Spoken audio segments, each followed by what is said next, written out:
बिस्मिल्लाहिर्रहमानिर्रहीम। अस्सलाम वालेकुम। आज आप इमेजिन कीजिए ज़रा कि पाकिस्तान में सवालात ही सवालात हैं, जवाब किसी के पास नहीं है कि पेशावर हमले में असल में हुआ क्या है। आप ज़रा अंदाज़ा कर लीजिए कि आज खैबर पख्तूनख्वा के अंदर खैबर पख्तूनख्वा की पुलिस ने, यानी आपने कभी ज़िंदगी में देखा नहीं होगा, पुलिस ने आकर एहतजाज करना शुरू कर दिया और उन्होंने नारे वहाँ पर मारने शुरू कर दिए कि ये जो नामालूम है ये हमें सब मालूम है, ये जो नामालूम है हमें सब मालूम है। आप देखिए कि सूरत हाल ही क्यों पैदा है कि खैबर पख्तूनख्वा की पुलिस के लोग आए।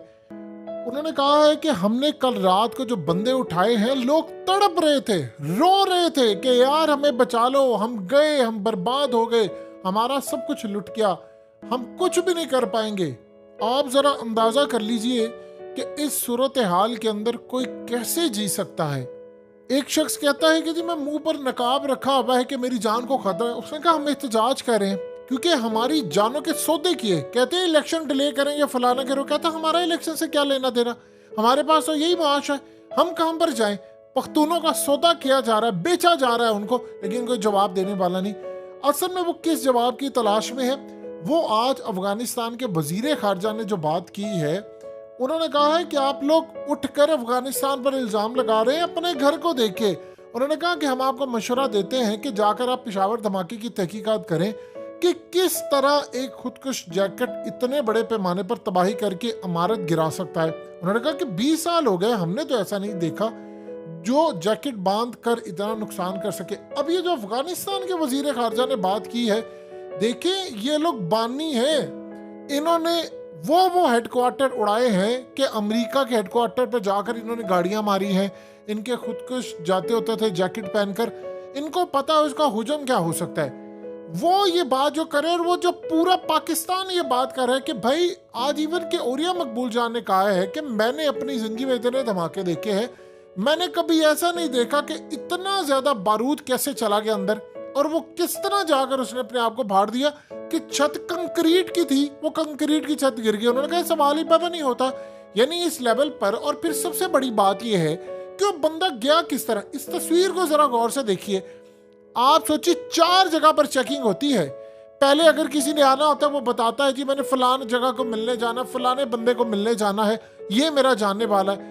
इसके अलावा वहां पर सिर्फ एक ही सूरत हाल होती है कि ब्लैक कलर की गाड़ियां आती हैं, उनके शीशे काले होते हैं, उनमें कोई बड़ी शख्सियत बैठी हो, तो उसके साथ कोई हो तो अलग बात है। कई केसेस ऐसे सुनने को मिले हैं, और इवन के खैबर पख्तूनख्वा पुलिस, अब बीबीसी ने भी इस पर आर्टिकल लिखा बड़ी तफसील के साथ। उन्होंने कहा वहां पर ऐसी सूरत हाल पैदा होती है कि उन्होंने कहा कि हमने किसी बड़े को कहा कि अपनी चेकिंग कराओ, तो उसने हमें जाकर मुअत्तल करवा दिया या तनज़ली करवा दी हमारी।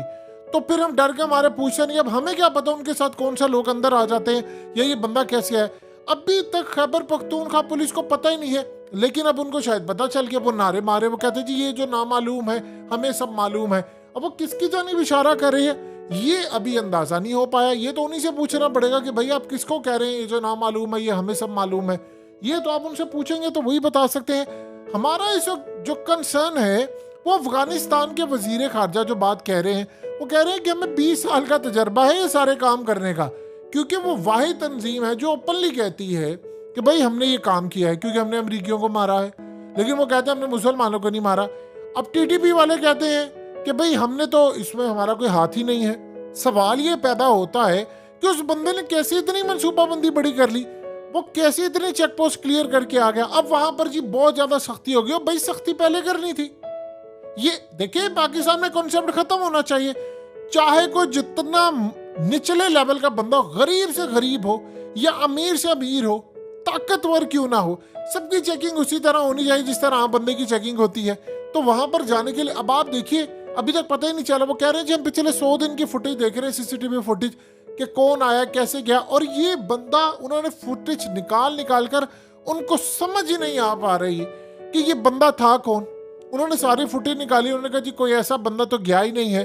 यानी ये भी पॉसिबिलिटी है कि वो बंदा पहले से कई दिन पहले अंदर मौजूद था और उसने सारी सूरत हाल देखी, कब रश होता है, क्या रश होता है, कम होता है, ज्यादा होता है, ये भी अभी किसी को नहीं पता चल रहा। यानी आप सोच भी नहीं सकते कि इतनी तबाही आ रही है, इतनी तबाही आ रही है कि आप उसका अंदाजा भी नहीं लगा सकते। देखिए, हालात जिस जानिब जा रहे हैं वो इंडिकेट कर रहे हैं कि कुछ तो मामला गड़बड़ है जो नहीं बताया जा रहा। ये इतना सादा मामला नहीं है कि अंदर पुलिस लाइन के एक बंदा चला गया, फिर ये भी कहा जा रहा है आईजी की जानिब से कि हो सकता है वो थोड़ा थोड़ा मवाद लेकर गया। यार वो मवाद लेकर गया तो वो छुपाता कहां से रहा? उसको अंदर लेकर कौन गया था? देखिए, दो ही सूरत हाल है। या तो वो आया है मेहमान बन के, तो आपने उसका सारा एड्रेस पता और अंदर सारे बंदे से पूछा है, तो या फिर वो किसी की गाड़ी में बैठकर आया है, किसी वीआईपी की गाड़ी में बैठकर आया है। सारी सूरत हाल में जो भी है, अवाम का क्या कसूर है? उनको क्यों मारा? ये ना हमें आकर के वो जी अल्लाह का हुक्म था और वो सारा कुछ हो गया। भाई अल्लाह का ही हुक्म होता है, अल्लाह तो नहीं चाहता नाइंसाफी हो। यहाँ से अल्लाह का हुक्म ही होता है तो सारा काम होता है। हमें आप ये बताएं, आपने क्या किया है? अवाम इतना टैक्स देती है सिक्योरिटी की, क्या बदले में सिक्योरिटी मिले? फिर कहते हैं अवाम टैक्स। और भाई आखिरी खून का कतरा तो तुम लोगों ने निचोड़ लिया है, तो आप बताओ तुम लोगों ने किया क्या है? ये मामला इस तरह हल नहीं होने वाला जिस तरह नजर आ रहा है। ये हालात खराब है। अब अफगानिस्तान के लोग वो शक का इजहार करें, वो कहते हैं हमने भी भेजे हैं इतने बंदे मारने के लिए। ऐसे तो कभी भी नहीं होता कि वो जैकेट पहन कर जाए और इतना नुकसान कर दे कि 100 बंदा भड़का के आ जाए। तो इसका मतलब है वो हम पर शक करो। कह रहे जी अपने घर को देखिए, अंदर आप अंदर जाकर देखिए आपके अंदर कौन मिला हुआ था, किसने काम किया है, किसने सारा काम किया है। अब ये भी अभी तक समझ नहीं आ पा रही कि आया वो जो अंदर बंदा गया है वो शक का इजहार किया जी हमें मिल गया है। इवन के आईजी कह रहा है भी हमें कंफर्मेशन ही है कि वहां पर हमें एक सर मिला है, वो आया उसी बंदे का या नहीं, या हमला किसी और तर्ज का हुआ है, खुदकुश था। अगर खुशी था तो आप बताएं कि वो आया कैसे था। अगर कोई ऊपर से कोई और तरह का हमला हुआ वो भी बताएं कौन को। वो कह रहे हैं हमने सारी सीसीटीवी फुटेज निकाली, हमें तो बंदा नहीं मिला। तो या तो ये सूरत हाल पैदा हो सकती है कि हमले का जो तर्ज था वो कोई और था, यानी वो खुदकुश नहीं था, वो कोई और हो सकता है। लेकिन वहां पर कुछ ऐनी शाहिदीन जो कह रहे हैं वो कह रहे हैं हमने देखा। अभी किसी को समझ नहीं आ रही। आप देखिए, दो चीजें समझिए, वहां पर सीसीटीवी कैमरे लगे हुए थे, पूरे शहर में लगे हुए थे, मस्जिद में भी लगे हुए थे। तो इवन के कुछ भी हो जाता है वो फुटेज तो रिकॉर्ड हो जाती है ना। तो इवन के अब तो ऑनलाइन सारा सिस्टम है। आप बताएं कि वो फुटेज रिलीज करें, पता तो चले किसने किया, कैसे हुआ, क्या कोई और चीज आकर टकराई है। अवाम को बता क्यों नहीं रहे कि ये कैसे हुआ है? ये टोपी ड्रामे ना कराना हमें कि हमने उनकी कमर तोड़ दी, फलाना कर दिया। कोई कमर नहीं तोड़ी। आप कौम को बताएं, कौम ने इतना सिक्योरिटी के लिए टैक्स दिया है, पुलिस को दिया है, दूसरे इदारों को, सबको। भाई वो कैसे हो रहा है ये काम? यानी हमें तो आपने बताया था वो जी सब कुछ खत्म हो गया और फलाना हो गया, और टोपियां क्या घुमाई जा रही है? इमरान खान पर डाल दो कि इसने दहशतगर्दों का ऑफिस खोलने की कोशिश की। टीटीपी से मुज़ाकरात इदारों की मर्जी के बगैर कभी हो सकते हैं? रियासत शामिल होती है उसमें और फैसले में? ये कैसे हो सकता है? क्योंकि रियासी इदारों ने जाकर बातचीत करनी होती है। तो वो सारा कंसेंसस होता है। इमरान खान ने कहा था कि अमरीकी चले गए हैं तो जंग खत्म हो जानी चाहिए। तो वो जो कबायली थे जो बाद में टीटीपी बन गए, हमने उनकी फैमिलीज को सेटल करना था, यहाँ पर सेटल करके उन पर पैसा लगाना था कि भाई आप ये हथियार छोड़े, और इसमें अफगान तालिबान की मदद लेनी थी। अगर देखे हमने उनका सफाया नहीं किया तो इस सूरत हाल में वो दोबारा आ गए हैं। अवाम सिर्फ इतना बता दे, इतना टैक्स देती है अवाम, वो जाता कहां पर है?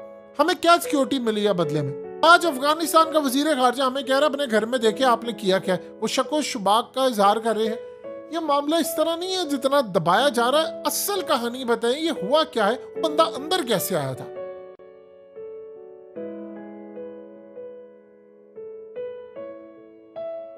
हकीकत टीवी को सब्सक्राइब करना मत भूलें। वीडियो को लाइक करें, शेयर करें और कमेंट सेक्शन में अपनी राय का इजहार जरूर करें।